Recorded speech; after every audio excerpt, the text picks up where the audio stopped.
Ce n'est pas ton problème qui te bloque. C'est ta réaction vis-à-vis du problème. Donc les émotions se traversent, les émotions se vivent.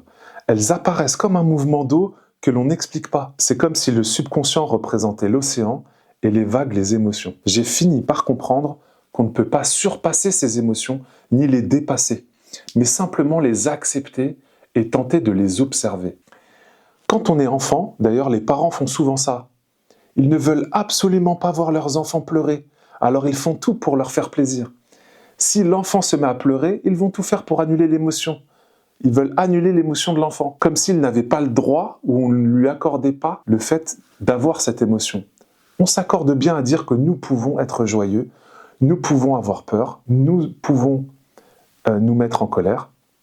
La différence, c'est qu'entre une émotion qui nous appartient et une émotion qui ne nous appartient pas, c'est lorsque celle-ci est vécue par quelqu'un d'autre. Même si une personne que tu aimes a une émotion, ce n'est pas une émotion qui t'appartient. Une émotion qui t'appartient, c'est une émotion que tu vis ou que tu as l'impression de vivre. On croit qu'il faut contrôler ses émotions.